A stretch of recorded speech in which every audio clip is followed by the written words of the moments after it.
tardes. Ante todo, muchas gracias a Canon por la posibilidad de participar de este webinar para compartir con todos ustedes nuestra experiencia en elastografía. Quiero agradecer especialmente a Claudio Forti y a Paula Vilatowski por la organización. El método de elastografía lo comenzamos a utilizar en el Hospital Garrahan hace aproximadamente unos 5 años. Hace un poquitito después comenzamos en el Hospital Austral. En un comienzo, con la expectativa de ser un método para la evaluación no invasiva de la fibrosis hepática, y posteriormente, con la experiencia adquirida, pudimos aprender que múltiples condiciones, aparte de la fibrosis, pueden ser evaluadas con este método.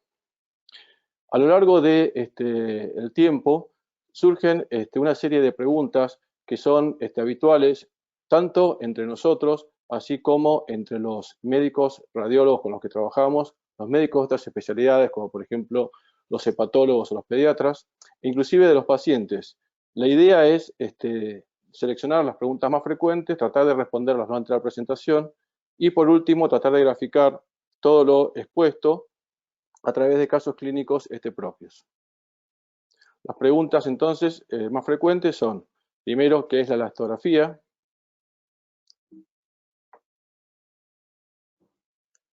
Segundo, si existen métodos no invasivos para evaluar la fibrosis hepática. Si es lo mismo elastografía o fibroscan. Esto es una pregunta muy frecuente, sobre todo por los clínicos o por los hepatólogos. ¿Por qué hablamos de elastografía hepatoesplénica? Si se pueden evaluar otras condiciones además de la fibrosis hepática, cómo hacemos el estudio y cómo hacemos el informe. Muy bien. Entonces, la fibrosis hepática va a ser la consecuencia de las hepatopatías crónicas, del depósito de tejido fibroso, en el tejido hepático. Esto es un proceso progresivo que puede avanzar, que puede quedar en su lugar o inclusive con una terapéutica adecuada, involucionar. Entonces, la consecuencia de la fibrosis hepática, la consecuencia final, va a ser el desarrollo de cirrosis, que puede llevar a diferentes grados de hipertensión portal, de insuficiencia hepática o inclusive en estadios más avanzados de hepatocarcinoma. Dentro de las causas más frecuentes o las hepatopatías crónicas más frecuentes en los niños, las que tenemos en nuestro hospital son la atresia de vías biliares y la hepatitis autoinmune. Es bastante frecuente también que la fibrosis o la cirrosis se desarrolle como consecuencia de infecciones, de colestasis, de esteatosis y de enfermedades de depósito. Acá yo querría sumar como un factor de desarrollo de fibrosis al trasplante hepático, que si bien es una terapéutica, no es una enfermedad per se, se trata de un órgano que es sometido a una inmunosupresión en forma crónica, que puede tener complicaciones como la colestasis, como el rechazo, como las infecciones, como las complicaciones mecánicas de la vía biliar, todos factores que pueden llevar a la fibrosis, por lo cual todo paciente trasplantado va a requerir que durante toda la vida vaya a tener una necesidad de la evaluación de la fibrosis. Entonces, al día de la fecha, la biopsia hepática continúa siendo el gold estándar. Sin embargo, va a ser un método que tiene algunas limitaciones. En los niños, en general, va a ser un estudio o un procedimiento que va a requerir anestesia general. Va a tener cierto error de muestreo, sobre todo en los estadios iniciales de fibrosis, donde la fibrosis puede ser un proceso que es parcheado, que no afecta a todo el parénquima, y método es un método que está limitado a un pequeño segmento. No suele tener complicaciones mayores, generalmente las complicaciones son menores como dolor, pero hay que tener en cuenta que muchos de estos pacientes son coagulopáticos y el riesgo de sangrado es mayor. La variabilidad intraobservador es la misma que tiene cualquier método diagnóstico. Y otro factor a tener en cuenta, que es un método cruento, que es difícil de repetir con frecuencia, teniendo en cuenta que estos pacientes con patología crónica requieren de controles de la evolución de su fibrosis por lo menos una vez por año. Entonces es muy difícil pedirle a los padres que repitan la biopsia, por ejemplo, una vez por año para ver la evolución de la fibrosis. Todos estos factores hacen que se esté continuamente buscando diferentes métodos no invasivos para evaluar la fibrosis hepática, que van a ser fundamentalmente de dos tipos. Los marcadores serológicos, que pueden ser directos o indirectos, dentro de los métodos de laboratorio. Van a ser el laboratorio simple o diferentes tipos de combinaciones de exámenes de laboratorio con diferentes scores más complejos, que generalmente son patentes comerciales, que tienen buen resultado, buena correlación con la fibrosis en adultos, pero no han sido validados en niños. Además, van a tener cierto tipo de déficit en la evaluación de los estadios de fibrosis intermedia. Y después tenemos la evaluación incruenta de la fibrosis o no invasiva a través de los métodos de elastografía, que puede ser por ultrasonido o por resonancia magnética. ¿Cuál es el valor o el papel de las imágenes en la evaluación de la fibrosis hepática? Tanto la tomografía como el ultrasonido y como la resonancia magnética van a demostrar cambios morfológicos causados por la fibrosis, además con el agregado que en general, para que existan cambios morfológicos que puedan ser detectados por estos métodos, la fibrosis tiene que estar en un estadio de intermedio a avanzado. Por otra parte, estos métodos no van a evaluar por sí solos o no van a cuantificar la fibrosis. Para lo cual, entonces, la elastografía sí nos va a permitir cuantificar la fibrosis y la vamos a poder, entonces, realizar por dos métodos de imágenes. Por la resonancia magnética, que es excelente, pero que va a tener alto costo, va a tener baja disponibilidad, o sea, no va a estar disponible en la mayoría de los hospitales, y además, en la mayoría de los niños, si bien ahora se han desarrollado técnicas ultra rápidas o secuencias ultra rápidas, van a requerir por lo menos una sedación. En cambio, la ecografía va a ser mucho más accesible, va a ser portátil, la podemos llevar inclusive a las terapias intensivas y no va a requerir nunca sedación. Entonces, la siguiente pregunta es, ¿qué es la elastografía? Entonces, es una técnica que permite valorar la elasticidad de los tejidos a partir de la información obtenida por los sistemas de ultrasonido o resonancia magnética. Podemos definir la elasticidad como la tendencia que posee un cuerpo a retomar su forma y tamaño original luego de haber sido sometido a una fuerza deformante. Este concepto que voy a explicar ahora es muy importante, saber que la elasticidad no va a estar modificada solamente por la fibrosis, sino también por otros factores, dentro de los cuales tenemos la inflamación, la congestión y los tumores. Todos estos factores, si están en el mismo momento coexistiendo con la fibrosis, puede provocar que los valores de la elastografía que obtengamos estén sobredimensionados. Entonces puede ser una limitante del método. Pero por otra parte, algunos de estos factores, fundamentalmente la congestión, va a ser de utilidad cuando queremos evaluar otras condiciones diferentes de la fibrosis.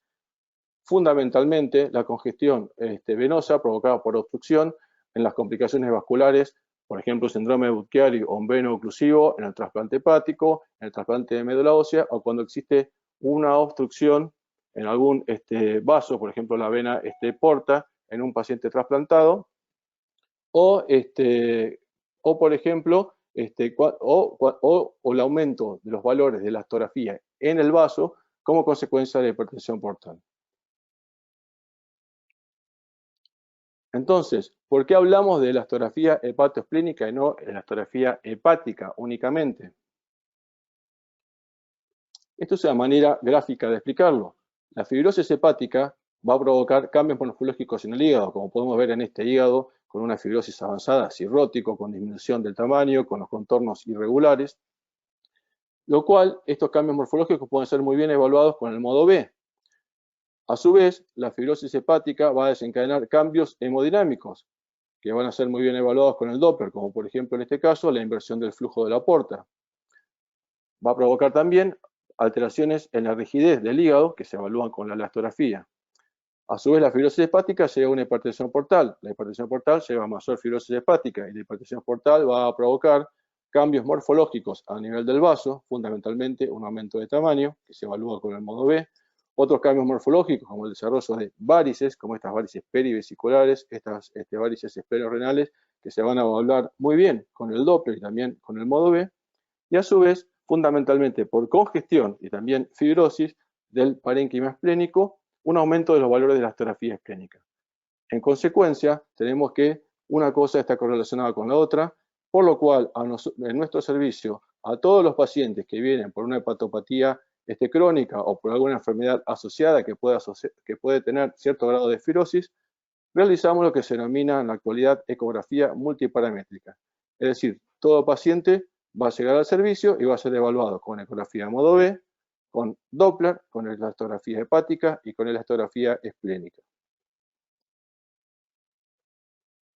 Esta pregunta es muy frecuente, es un término que muchas veces se confunde, fundamentalmente para el que no hace imágenes. ¿Es lo mismo elastografía que FibroScan? No, no es lo mismo. El FibroScan es el nombre comercial de un dispositivo con el que se realiza uno de los tipos de elastografía, que es la elastografía de transición. Entonces, esto me da pie para hacer un breve repaso de los tipos de elastografía que existen. Fundamentalmente va a haber dos tipos de elastografía, la que se denomina por deformación o strain y el segundo tipo, que es la elastografía por ondas transversales o shear wave elastography.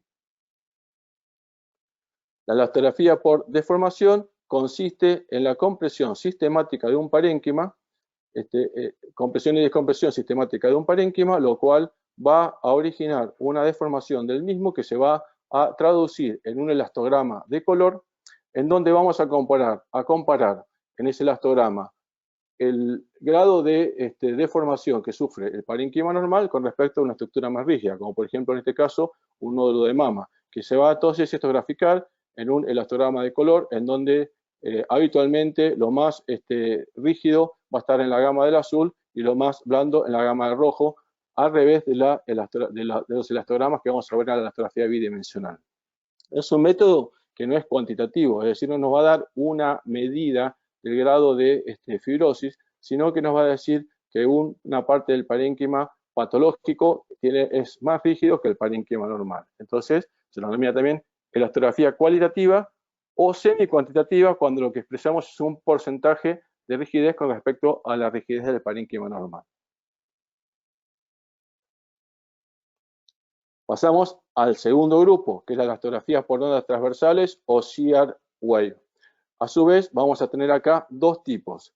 La elastografía transitoria, que va a utilizar ondas vibratorias, entonces es el también famoso FibroScan, y la elastografía por ondas de corte, que utiliza, que está incorporada a un ecógrafo y que va a utilizar un pulso acústico focalizado longitudinal, también llamado ARFI, que es fuerza de radiación acústica, donde donde tenemos a su vez lo que serían dos generaciones. La elastografía puntual, que fue la primera en aparecer de este tipo, y la elastografía bidimensional, que es la que utilizamos nosotros. Entonces, ¿qué son las ondas de shear wave? Al aplicar en un tejido un haz longitudinal, que puede ser de ultrasonido, o que puede ser una onda vibratoria en el caso de la ecografía de transición, en el recorrido a través del tejido va a originar ondas transversales a la onda principal, que son las denominadas ondas de shear wave. Es similar a cuando hacemos, por ejemplo, un patito en el agua. Tiramos una piedra donde esta va a ser la onda principal y estas imágenes circulares, las ondas que se originan en cada salto de la piedra, van a ser las ondas, lo que correspondería a una onda de shear wave. Las características de estas ondas de shear wave es que van a tener una velocidad de propagación que va a ser mayor cuanto más rígido es el tejido. Entonces van a tener una velocidad en metros por segundo mayor cuando el tejido es más rígido. A su vez, por un módulo o una fórmula matemática que se denomina módulo de Young, podemos transformar esta unidad de metros por segundo a kilopascales. Es por eso que los trabajos, según, por ejemplo, de dónde provengan, por ejemplo, si son de Norteamérica, van a estar expresados habitualmente en metros por segundo, en cambio los trabajos que son de origen europeo o de Sudamérica van a estar expresados habitualmente en kilopascales. Ambas formas son correctas y en ambos casos, cuanto más rígido es el tejido, mayor va a ser el valor en metros por segundo o su equivalente en kilopascales. Algunas palabras, entonces, de cada tipo de elastografía por shear wave, la elastografía transitoria o FibroScan. Entonces, como todas las elastografías por shear wave, es un método cuantitativo. Entonces, acordarse que FibroScan solamente el nombre comercial del dispositivo con el que se realiza este tipo de elastografía, el cual va a consistir en un dispositivo que es como un transductor, que va a tener un percutor. Este percutor va a originar una onda vibratoria que está fuera del cuerpo, que va a atravesar el parénquima hepático, originando las ondas transversales, las cuales son captadas por el transductor y se van a expresar en una unidad en kilopascales. No está incorporado un ecógrafo, es decir, no vamos a tener una imagen anatómica, únicamente vamos a tener la medida. Es el método que primero se desarrolló, por lo cual es el método con el cual hay más bibliografía.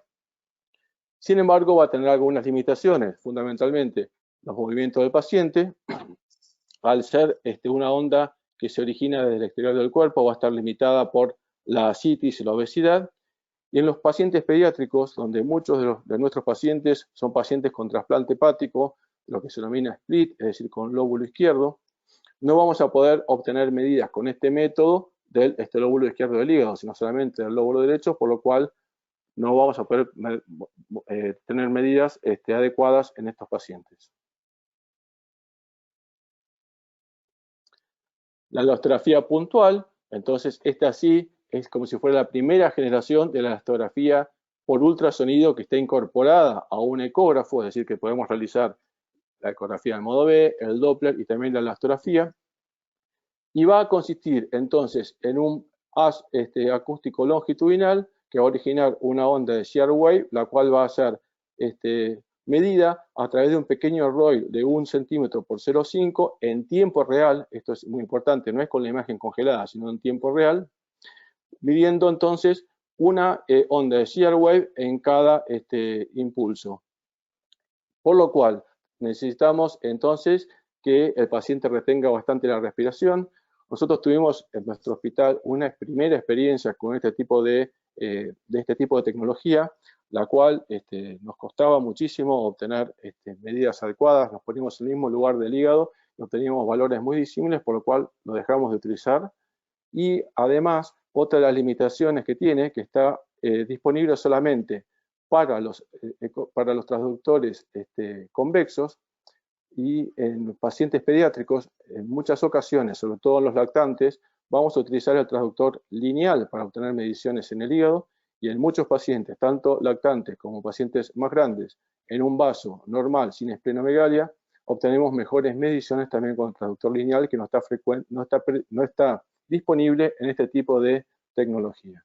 Además, entonces, como ya dije, está limitada por el movimiento y no nos permite mediciones con la imagen frisada. Pasamos ahora a la elastografía que nosotros utilizamos, que es la más nueva, si se quiere, que es la elastografía bidimensional, cuantitativa bidimensional. Tenemos, al igual que la puntual, está incorporada al equipo de ultrasonido, y a diferencia de la misma, está disponible, como podemos ver acá, en todos los transductores, tanto en el convexo como en el transductor lineal. Va a combinar dos factores. Uno que es que en cada pulso se van a formar varias ondas o haces longitudinales en forma simultánea, a lo que se suma una obtención ultra rápida de imágenes de aproximadamente 5.000 cuadros por segundo, lo que nos permite obtener un elastograma de color donde está el promedio de todas estas ondas y que pudiendo obtener mediciones sobre este elastograma de color, eligiendo el sitio donde vamos a colocar nuestra área de interés o ROI, con la imagen congelada. Esta entonces posibilidad de obtener varias mediciones al mismo tiempo y con la imagen congelada hace que sea muy útil en los pacientes pediátricos, ya que tiene mucho menos influencia por los movimientos. Además, a diferencia de los otros métodos, va a tener en todos los trabajos una mejor precisión en cuanto a la detección de estadios tempranos de fibrosis.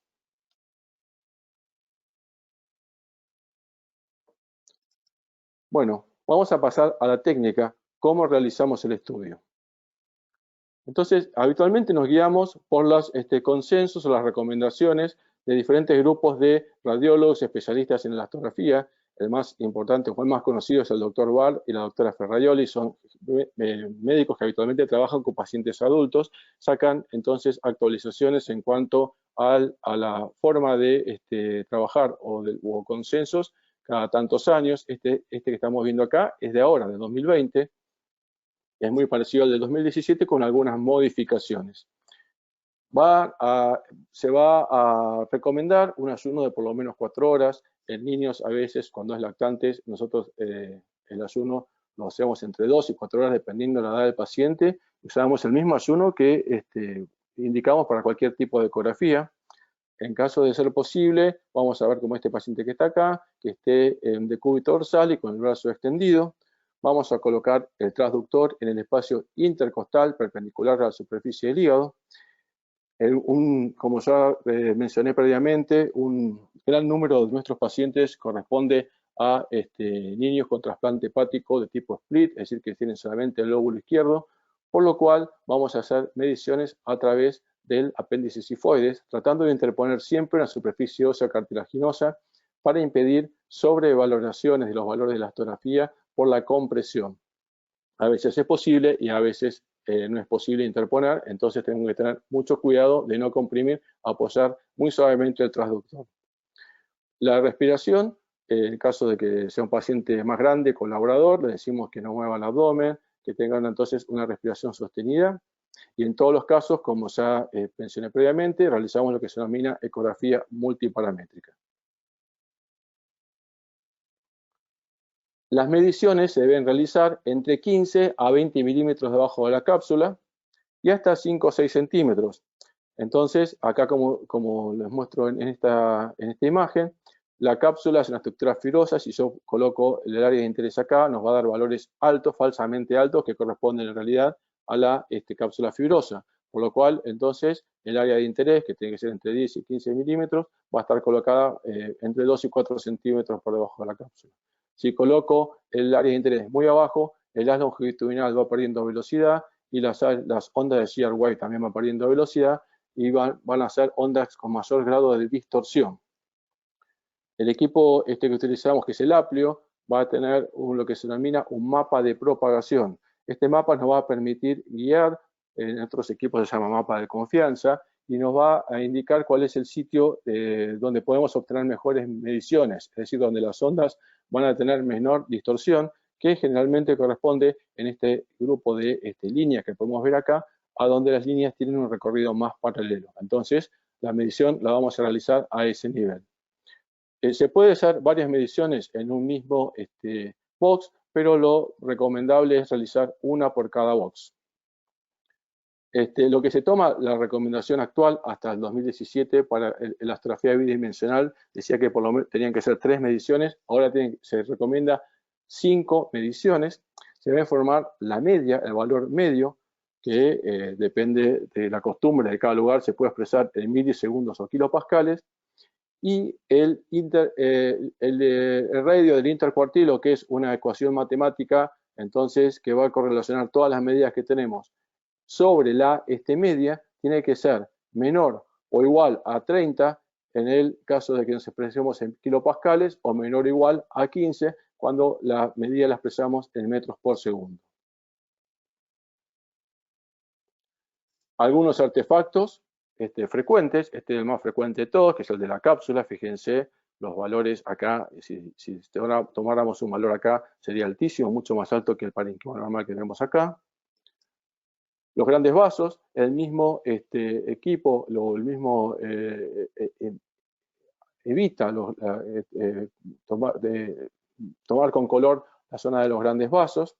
Este es un paciente con un trasplante hepático con lóbulo izquierdo, fíjense, sin compresión, un valor de 9 kilopascales, y con una mínima compresión, cómo se eleva a 16 kilopascales. Entonces hay que tener muy en cuenta de no comprimir. Una mínima compresión eleva falsamente los valores, y esto es un artefacto dado porque en este caso estamos tomando una medida a una profundidad no recomendable.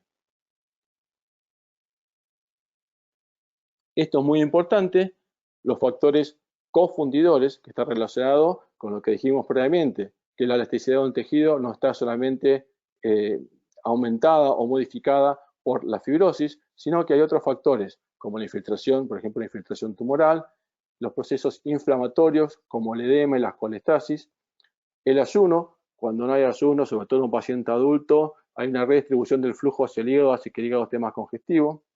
Los valores de transaminasas mayores de 5 y la congestión que o pueden sobredimensionar los valores de la elastografía que tenemos. Entonces, ¿qué es lo recomendable? Entonces, en caso de que, por ejemplo, el paciente tenga una insuficiencia hepática aguda, que sabemos que va a estar con un proceso inflamatorio severo, entonces no es adecuado realizar la elastografía en ese paciente con el fin de evaluar el grado de fibrosis en ese momento. Hay que esperar que salga de ese proceso. Y en el caso de que se insista o que el estudio se requiera sí o sí, indicar que en el informe que los valores pueden estar afectados por la presencia, por ejemplo, de valores de transaminasas de tanto que son superiores a las transaminasas por arriba de 5. Entonces, tener en cuenta que la rigidez hepática no siempre es fibrosis. ¿Cómo hacemos el informe? Bueno, en el caso de este equipo, una vez que obtenemos las 5 medidas, vamos a tratar de observar que cada medida individual, el desvío estándar, no supera el 20% de la media. Una vez que obtenemos los 5 valores, vamos a la segunda parte de la columna, donde tenemos acá la media y tenemos que observar que el intervalo, el radio intercuartilo, no supere al 30% con respecto a la media. Por ejemplo, en este caso, que la media es de 7, el 30% sería 2,1. Acá estamos bien, porque esto sobre 7 nos va a dar mucho menos que 0,3. Si el intercuartilo fuera de, el IQR fuera de 2,1, nos daría 0,3 y estaríamos obteniendo medidas correctas. Esto es cómo nosotros realizamos en nuestro servicio el informe. Indicamos, nosotros tenemos dos tipos de equipamiento, un Supersonic Explorer y los Canon Aprio. Entonces decimos con qué equipo se realizó. Ponemos que tenemos 5 mediciones válidas, tanto para la elastografía hepática y esplénica, indicamos la media en kilopascales. El IQR sobre media también lo vamos a poner, que tiene que, como dijimos, ser menor o igual a 3. Vamos a poner el diagnóstico del paciente y vamos a comparar con las elastografías previas, es decir, si los valores que obtenemos en la actualidad son estables, aumentados o disminuidos con respecto a las previas.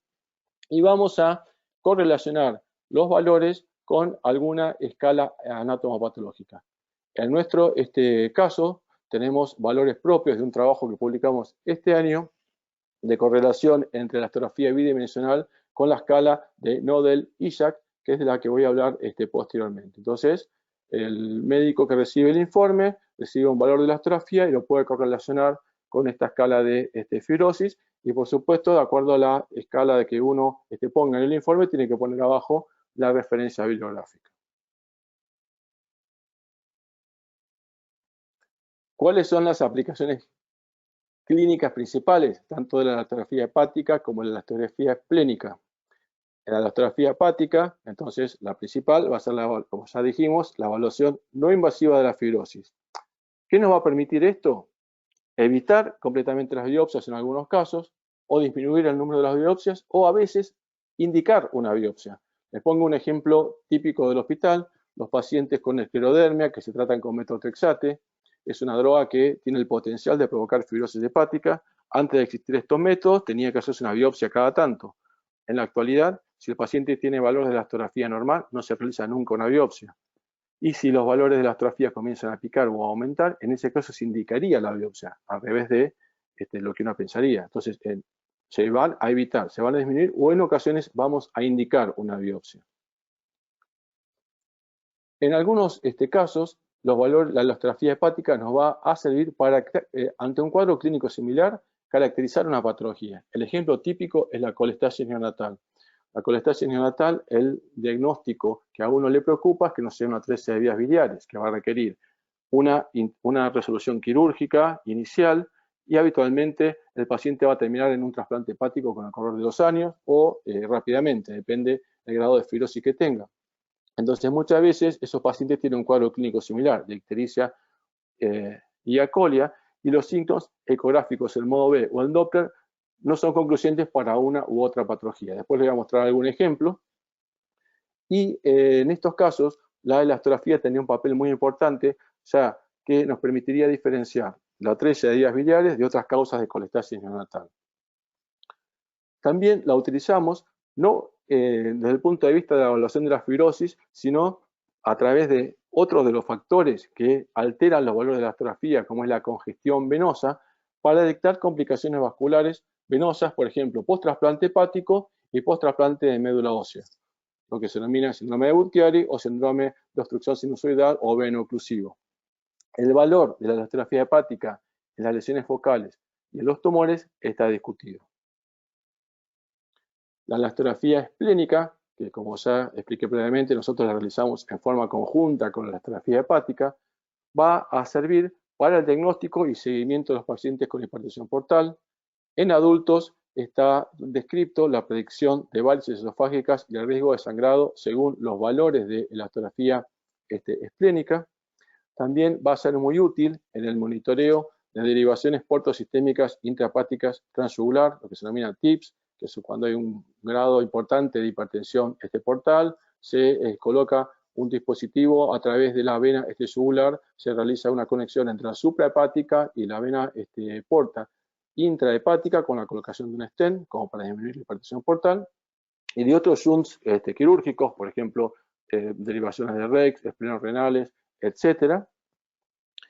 Y también para detectar complicaciones vasculares venosas post-trasplante hepático, por ejemplo, una trombosis o una estenosis de la vena porta que va a provocar un aumento de los valores de la elastografía a nivel del vaso. También está descrito el aumento de los valores de la elastografía esplénica en el estudio de los pacientes con mielofibrosis. Los valores normales de la elastografía esplénica con la elastografía bidimensional por shear wave oscilan entre 20 más o menos 5 kilopascales, es decir, entre 15 y 25 kilopascales, porque aumenta entonces los valores de la elastografía esplénica en la hipertensión portal, porque va a haber un aumento del volumen de pulpa roja y blanca, va a haber una hiperplasia de histocitos, un alargamiento de las arterias terminales y también cierto grado de fibrosis.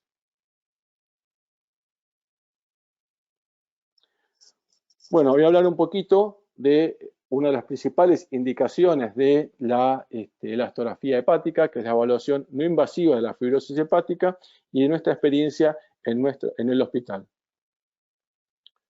Tenemos que la evaluación de la fibrosis hepática va a requerir de una cuantificación o de estadios, para lo cual existen diferentes escalas anatomopatológicas.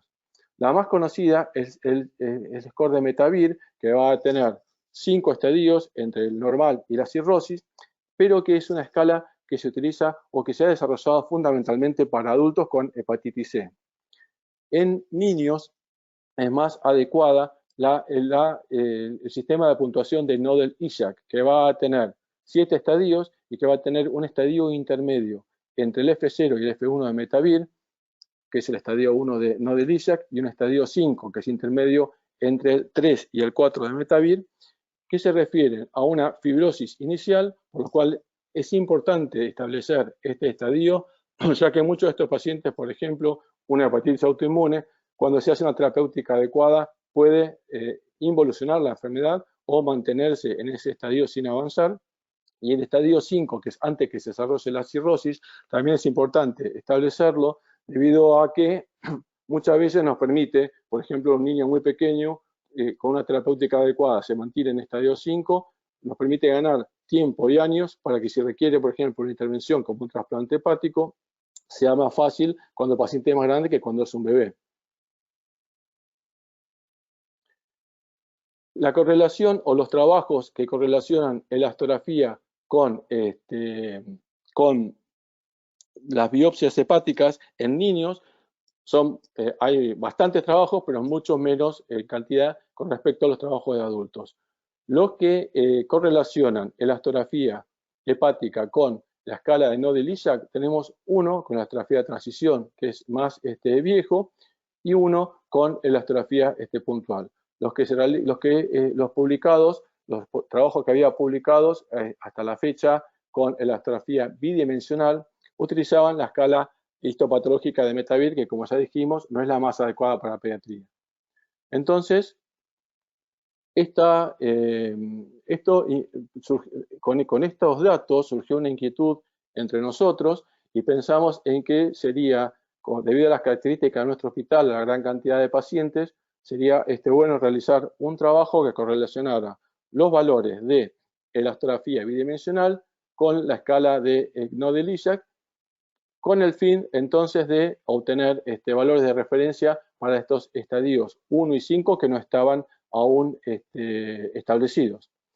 Esto que estoy mostrando acá son los valores del trabajo de la doctora Frankie Abela, que en la misma discusión de su trabajo dice que una de las limitaciones es que habían utilizado la escala de Metavir, y como podemos observar en esta tabla, en donde superponemos las dos escalas, hay los valores para lo que correspondería a los estadios 1 y 5 de Knoll-Ishak no estaban establecidos. Entonces, el trabajo que publicamos este año en la revista Pediatric Radiology tenía como objetivo primario asociar entonces los valores de la elastografía bidimensional con la escala de puntuación de Knoll-Ishak, tratando de buscar valores que correlacionen con los estadios 1 y 5, que ya expliqué que eran importantes para los pacientes pediátricos. Y como objetivo secundario, tratar de analizar causas no fibróticas diferentes a las conocidas que pudieran aumentar los valores de la elastografía hepática. El trabajo se realizó durante 2 años, se incorporaron 213 pacientes.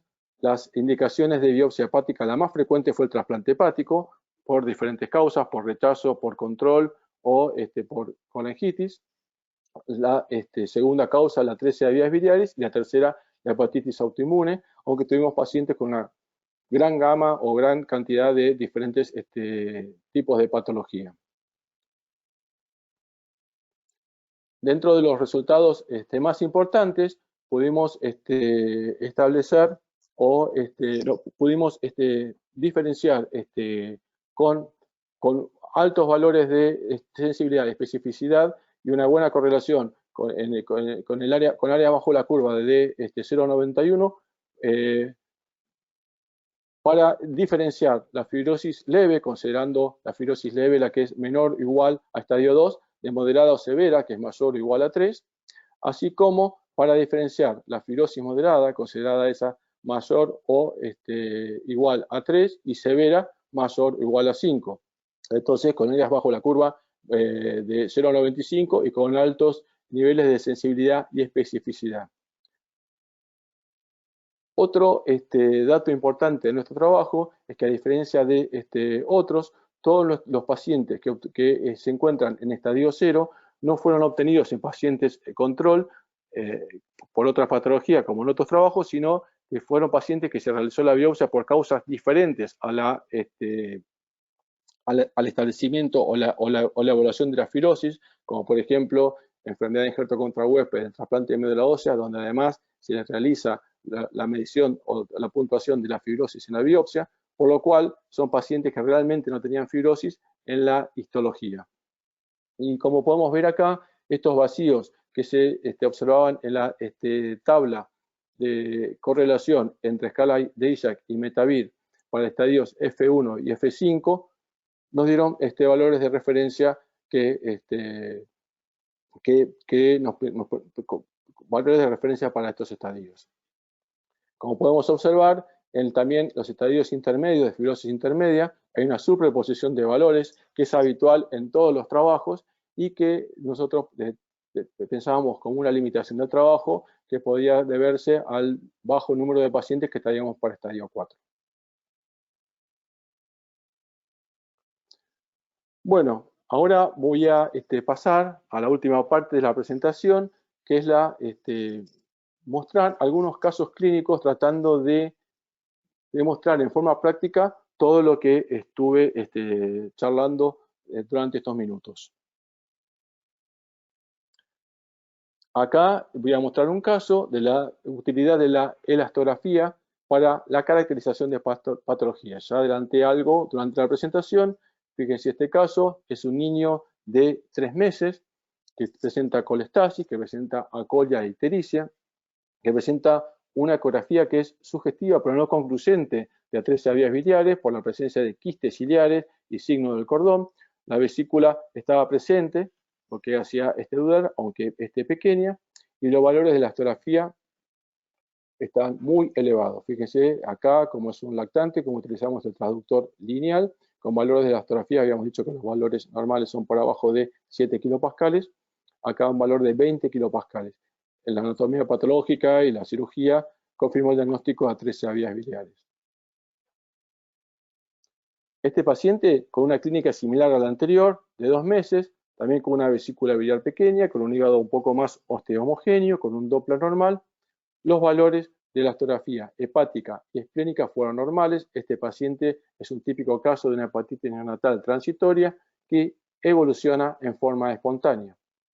Entonces, los valores de elastografía nos permitirían, en un caso de colestasis neonatal, o nos ayudarían al diagnóstico de atresias biliares para diferenciarla de otras causas de colestasis neonatal. Acá hay varios artículos, este es uno de los más recientes, y entonces donde muestra que la combinación de la elastografía con algunos datos de laboratorio puede ser muy útil para diferenciar entonces las atresia biliares de otras causas de colestasis neonatal. Acá un ejemplo de correlación entre la elastografía y biopsia hepática de este grupo de pacientes que nos permitieron establecer los valores para estadio 0, es decir, ausencia de fibrosis. Este es un niño de 5 años con leucemia amiloide aguda que fue sometido a un trasplante de médula ósea. Por sospecha de enfermedad Digerdo contra Westphalia se decide realizar una biopsia hepática. Entonces, para descartar esa enfermedad, dentro del estudio de la biopsia se realiza la coloración con tricrómico de Mason, que nos permite establecer el grado de fibrosis como parte de la rutina o el protocolo del estudio de la biopsia. Fíjense los valores de elastografía hepática de 6 kilopascales completamente normales, de elastografía esplénica de 16 kilopascales completamente normales, y la correlación con la biopsia, que fue un estadio de Isaac 0,6, y acá correlación con nuestra tabla.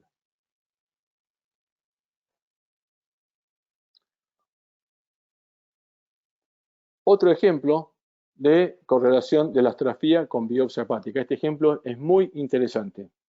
Es un niño de 5 años con insuficiencia hepática aguda, severa, con valores del patograma alterados, que presenta un hígado discretamente heterogéneo, un vaso de tamaño normal, con una elastografía esplénica normal, pero fíjense en la elastografía hepática elevadísima de 41 kilopascales. Este paciente, por su insuficiencia hepática, fue a un explante de ese hígado y se sometió posteriormente a un trasplante hepático. En el análisis anatomopatológico del hígado explantado, observamos que la biopsia no tenía fibrosis. Entonces, ¿cómo explicamos estos valores tan altos de kilopascales con una escala de Isaac de 0,6? Esto tendría que corresponder a un valor de Isaac de 6 en 6. Entonces, este es un ejemplo muy lindo para tener en cuenta que las transaminasas están elevadas por 10. Entonces, lo que hablábamos antes de los factores confundidores, entonces en este caso no tiene sentido hacer esta elastografía, o en el caso de hacerla, ponerla en el informe, que está la presencia de estos valores de bilirrubina aumentados, que pueden alterar los valores de la elastografía que obtuvimos en el hígado. Acá un caso de lo que hablamos de ecografía multiparamétrica y la correlación entre la elastografía, biopsia hepática, más la evaluación de hipertensión portal. Una niña de 8 años con una hepatitis autoinmune, con diagnóstico de hepatitis autoinmune, donde observamos un hígado heterogéneo, con un aumento de la cognicidad periportal, con valores valores de elastografía hepática aumentados de 10 kilopascales, con un vaso sin esplenomegalia y con valores de vaso normal. Entonces, en este caso, nosotros podemos decir que se trata de un paciente con una fibrosis moderada, leve a moderada, y sin signos actuales de hipertensión portal, debido a la ausencia de la esplenomegalia y debido a los valores de la elastografía esplénica normales. Otro paciente de mayor edad, con la misma patología, en donde los valores del hígado son muy altos, el hígado está heterogéneo, presenta signos ecográficos de hipertensión portal, como esta vena umbilical permeable, y esplenomegalia con valores de elastografía esplénica muy elevados. Entonces, en este caso, estamos autorizados a decir que presenta una fibrosis avanzada con signos de hipertensión portal, tanto ecográficos como elastográficos. Fíjense acá la correlación de los valores de elastografía con los valores obtenidos en la biopsia.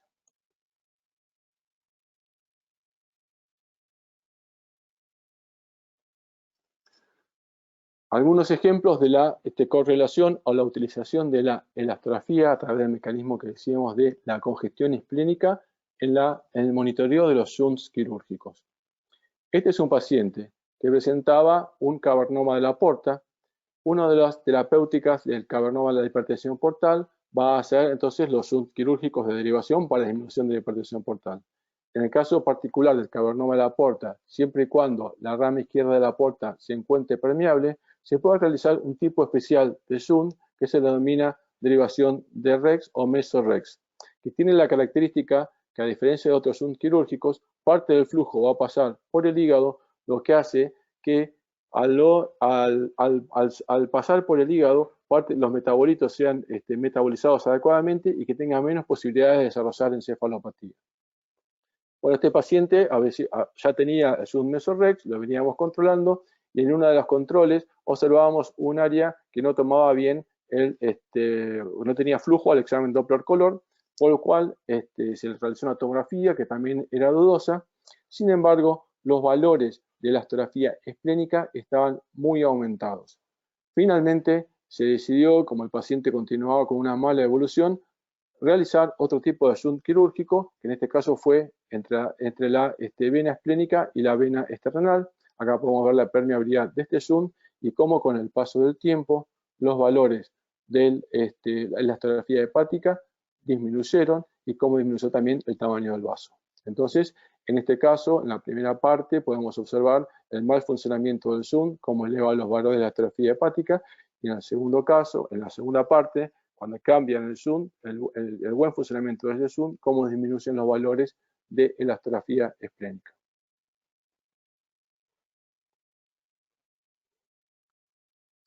Otro caso de monitoreo de shunt, este es un paciente con un trasplante hepático con rechazo crónico que desarrolla una hipertensión portal muy severa, y mientras espera un retrasplante se decide entonces, debido a esta hipertensión portal tan importante que tenía, realizar algún tipo de terapéutica. Acá tenemos entonces que el hígado entonces presentaba valores elevados, también valores elevados el vaso de 34 kilopascales. Finalmente se decide realizar lo que se denomina TIPS, que ya expliqué, que es la colocación de un stent que comunique la vena suprahepática con la porta. Acá podemos ver la permeabilidad del shunt, y acá como con este shunt permeable y a las 2 semanas de realizar el procedimiento, los valores del vaso ya se normalizaron. Los valores de la elastografía del vaso se normalizaron.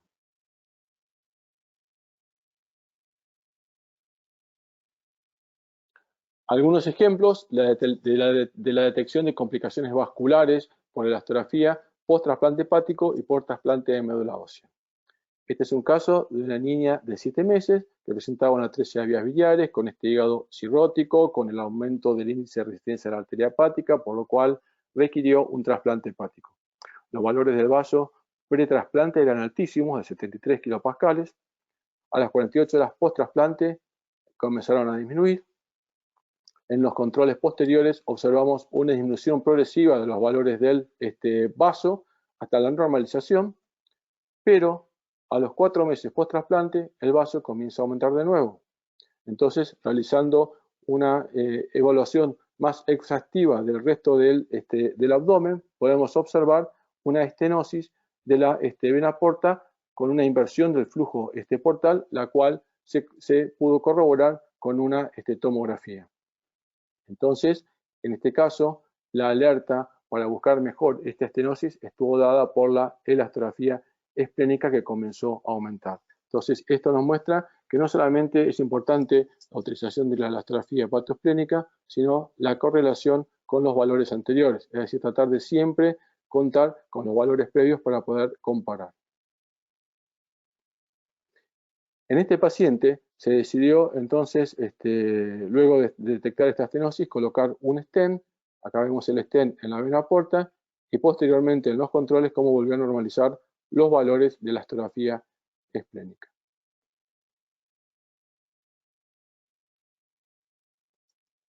Este es otro caso muy interesante en donde lo que está involucrado mayormente es la elastografía hepática. Es un paciente de 1 año que, con una 13 vías biliares que tuvo una mala evolución, entonces que requirió un trasplante hepático.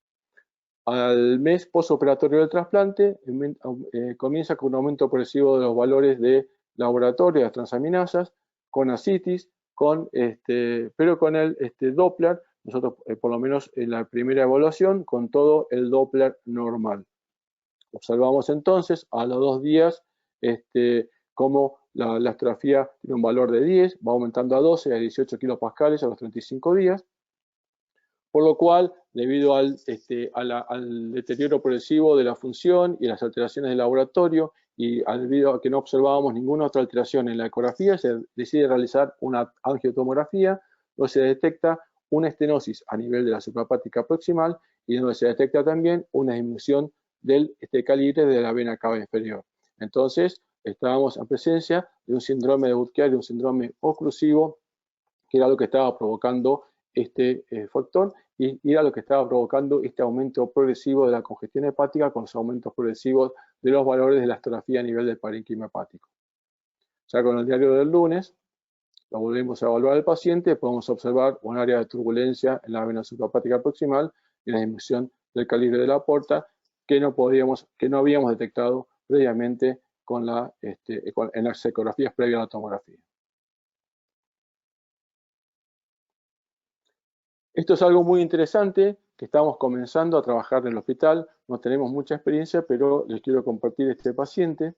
Entonces, ¿qué es la utilidad de la elastografía en forma similar a lo anterior para detectar precozmente las complicaciones vasculares, lo que se denomina síndrome de oclusión sinusoidal o veno-oclusivo, post-trasplante de médula ósea, en donde los valores de la elastografía teóricamente aumentarían en el caso de esta complicación, que se va a ver frecuentemente en estos pacientes, entre un 20 a 30% de los pacientes con trasplante de médula ósea la pueden desarrollar, entonces por una obstrucción a nivel sinusoidal. Entonces, aumentarían los valores de la elastografía hepática precozmente antes de que existan los cambios clásicos del síndrome veno-oclusivo a nivel de la ecografía B, modo B y del Doppler, como son el engrosamiento de la pared de la vesícula, la hepatomegalia, la ascitis, la disminución de la velocidad de la vena porta y el aumento del índice de resistencia de la arteria hepática. Fíjese en este caso, este paciente pretrasplante de médula ósea tiene la elastografía hepática normal, valor de 6,5 kilopascales. Estamos realizando entonces ecografía pretrasplante a las 48 horas y así en forma sistemática con el fin de ver si detectamos estos pacientes. Este fue el primero que tuvimos hace poquito, donde a las 48 horas, fíjense cómo aumentan los valores de la elastografía hepática, el resto de la ecografía fue normal, no teníamos ningún tipo de alteración en el modo B, no teníamos ascitis y no teníamos tampoco alteraciones en el Doppler. A los 4 días, es decir, 2 días después, los valores de la elastografía eran aún más elevados, pero ya comienzan a aparecer otros signos más clásicos del síndrome veno-oclusivo, como son la ascitis, el engrosamiento de la pared vesicular y el flujo de baja velocidad de la vena porta prácticamente indetectable, así como el patrón congestivo en la tomografía, donde podemos observar también el engrosamiento de la pared vesicular. Entonces, es un muy lindo paciente, es el primero que tenemos de estas características y nos trae entonces mucha inquietud, ya que la detección precoz de esta complicación permitiría realizar también una terapéutica más precoz que permitiría a su vez tener que estos pacientes tuviesen una mejor evolución. Este es uno de los artículos con los que estamos informándonos para realizar este trabajo. Acá podemos ver entonces que los pacientes que desarrollan síndrome de obstrucción sinusoidal van a tener entonces un incremento de los valores de la elastografía comparados con los pacientes que no lo desarrollan, y que los valores de los cambios elastográficos ocurren antes de los otros cambios típicos del síndrome de obstrucción sinusoidal, como ocurrió en este paciente. En cuanto a la enfermedad hepática focal, entonces, el valor del diagnóstico diferencial está descrito en casos aislados. Dice, por ejemplo, que entre tumores iguales o de características morfológicas similares en la ecografía, como puede ser una hiperplasia nodular focal o un adenoma, por ejemplo, la hiperplasia nodular tendría valores de la elastografía mayores que el hígado y el adenoma menores.